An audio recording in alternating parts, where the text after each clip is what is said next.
So, sabi ko sa inyo guys, papakitaan kayo ng sign ni universe, no?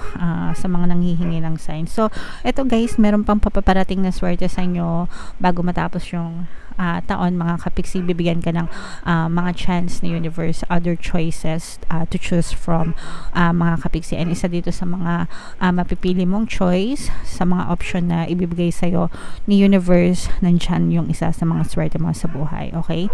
So, diba sabi nga, seek and you shall find. Pag talagang hinahanap mo, dadating sa inyo mga kapiksi. Okay?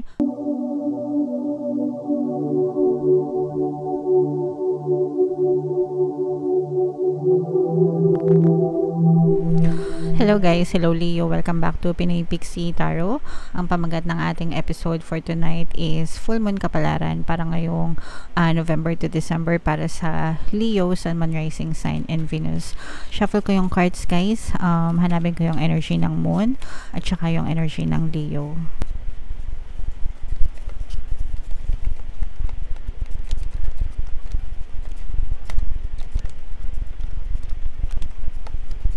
So, ito yung energy ng Moon, mga kapiksi. Ngayon naman, hanapin natin yung energy ng Leo. So, ito guys, Leo, kayo ay represent ng Queen of Swords sa ating spread. Nasa ilalim siya ng spread, mga kapiksi. So, shuffle na lang natin. Combination to guys ng positive and negative energy. General reading lang mga kapiksi. Pwede mag-resonate, pwedeng hindi. Yung full moon ngayong November ay sa November 27 guys. And then yung next na full moon naman ay sa December 26. So, ang reading na to mga kapiksi ay para sa period na yan.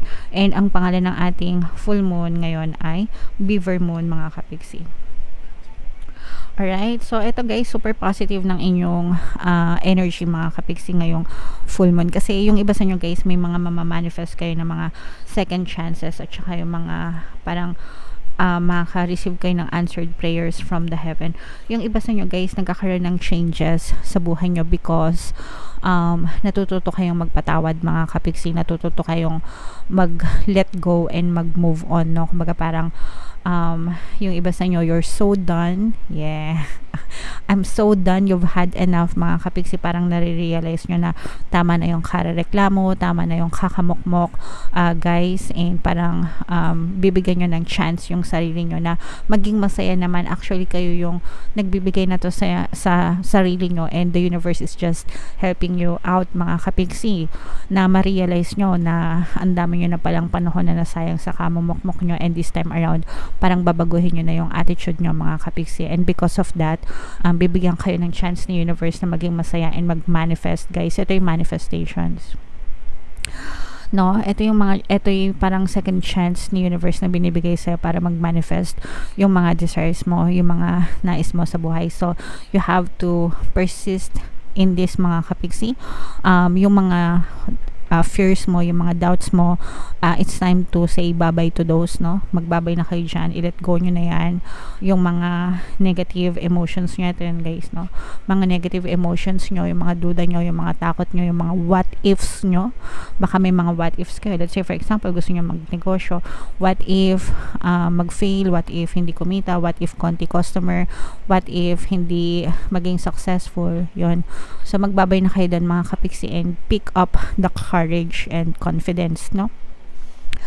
Na i-pursue kung ano yung gusto nyo mga kapiksi, and matuto kayo magkaroon ng tiwala sa sarili nyo because the universe is helping you out. Tinutulungan kayo ni universe, kaya dapat tulungan nyo rin yung sarili nyo mga kapiksi, okay? So i-mind nyo na to guys, mind second chances, mind manifestation, mind dreams coming true. Yan, i-mind nyo yan guys, kasi para sa inyo talaga yan mga kapiksi. And sabi ko nga guys, magkakaroon ng mga magagandang pagbabago.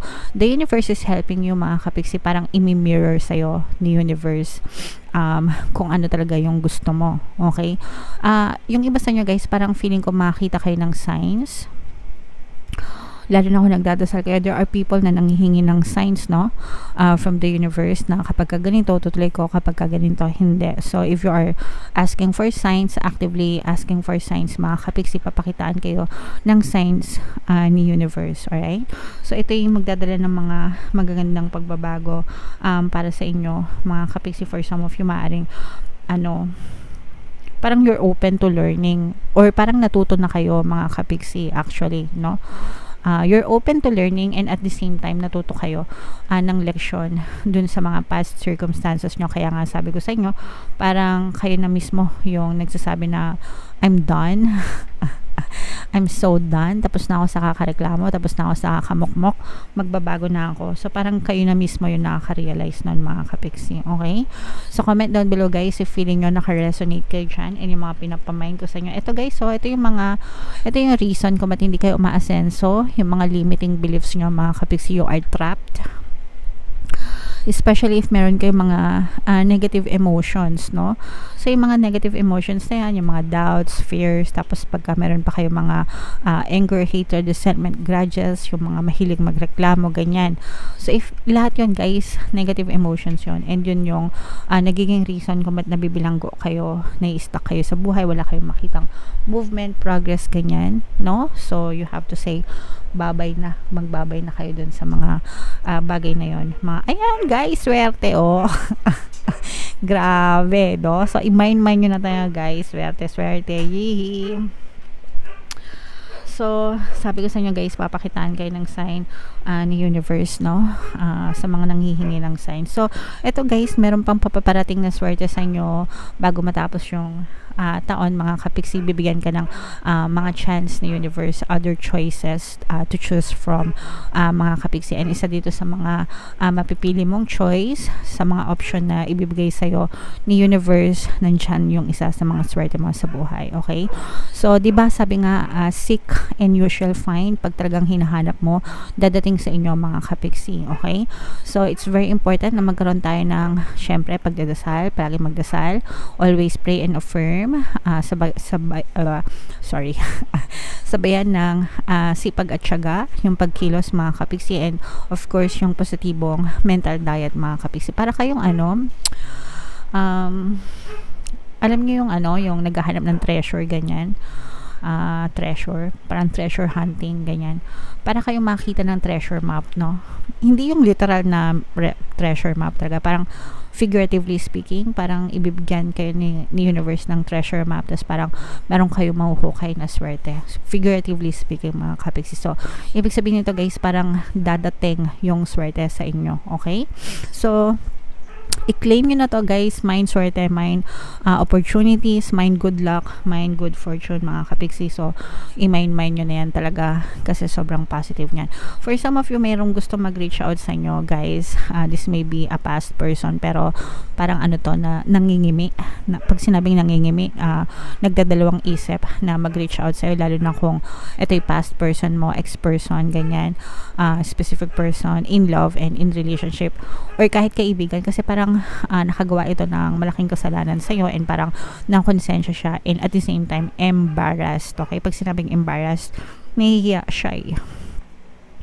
So yun yung reason, mga kapiksi, kung bakit hindi siya makapag-reach out sa'yo, pero gustong nitong mag-reach out sa'yo guys, and humingi ng tawad, kasi gusto niya rin magkaroon ng peace or kapayapaan, pero parang humahanap siya ng tiyempo, yung tipong kalmado ka. Para, kasi natatakot din siya na ratratin mo siya ng bunganga mo, ganyan, or awayin mo if ever man na mag-reach out siya sa'yo. So yun yung reason kung bakit hindi siya nag-reach out, kasi takot siya na ratratin mo siya ng bunganga mo, at saka nahihiya siya dahil sa ginawa niya sa'yo. Okay? Alright. So comment down below, Leo, if feeling nyo naka-resonate kayo dyan. Ito guys, tingnan natin yung additional na message sa inyo. Habang sinashuffle ko to guys, panoorin nyo muna tong video natin regarding sa ating paano mag-manifest ng abundance video course. Kapiksi, sawa ka na ba sa mga struggles at hirap sa buhay mo? Masipag ka ba at masikap sa buhay ngunit hindi ka pa rin umaasenso? Ilang beses ka na bang nag-attempt magnegosyo at mag-invest pero palagi ka pa rin nalulugi? Sa pagkakataon na ito ay maaaring may subconscious beliefs ka na nagiging balakid sa iyong pag-unlad at pagyaman. Introducing, paano mag-manifest ng abundance video course. Dito ay matututunan mong ma-overcome ang mga balakid mo para tuluyan ka ng umunlad, umasenso, sumagana, maging matagumpay, successful at maswerte sa iyong kabuhayan, pera, trabaho, negosyo, salapi at kaperahan ng bonggang-bongga. Dali, mag-send na ng email sa pinoypixitarot@gmail.com at simulan na ang iyong pagyaman ngayon.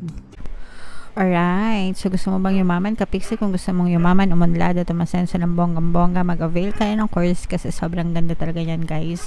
And good news, no? Dahil malapit ng magpasko, extended yung sale natin, mga kapiksi, until November 30. Magbibigay ako ng 10% discount sa lahat na mag-avail ng course, guys. Kaya, mag-avail na kayo. And meron din tayong email coaching, Manifest for Desires Using the Law of Attraction. If meron kayo mga specific na gusto nyong i-manifest, pwedeng love and relationship, pwedeng money or career, mga kapiksi, pwede kayo magpabook ng email coaching session with me. Mag-send lang kayo, guys, ng email sa pinaypixietarot@gmail.com. So, ito, guys, grabe, bagong simula ito, no? A new start is coming. So, i-claim nyo na to, guys, mga new beginnings, new opportunities, new life, new hope, mga kapiksi, new journey, new chapters, anything new, mga kapiksi, okay? Mapapasa inyo yan ngayong full moon season. Attune to the moon, guys. I'll see it when I believe it. So, for some, yung iba kasi, meron silang perception na to see is to believe, no? Ibig sabihin, pag nakakita na nila, tsaka sila maniniwala. When in fact, kabaligtaran, dapat you have to believe it first before you see it, or it's your belief that's being pushed out in your reality, yung paniniwala nyo. So, if you don't believe in something, you won't see it in your reality. Okay? Ganun siya. Baliktad. Yung iba naniniwala lang sila pag nakikita nila. Pero, ang totoo, kung ano yung pinaniniwalaan mo, your belief, no, in your subconscious mind, that's what's being pushed out in your reality. So that's why negative things and positive things happen. Kasi if you have like a negative assumption sa isang bagay, mapupush out siya sa iyong reality. And ganun din sa positive, mga kapiksi. Alright?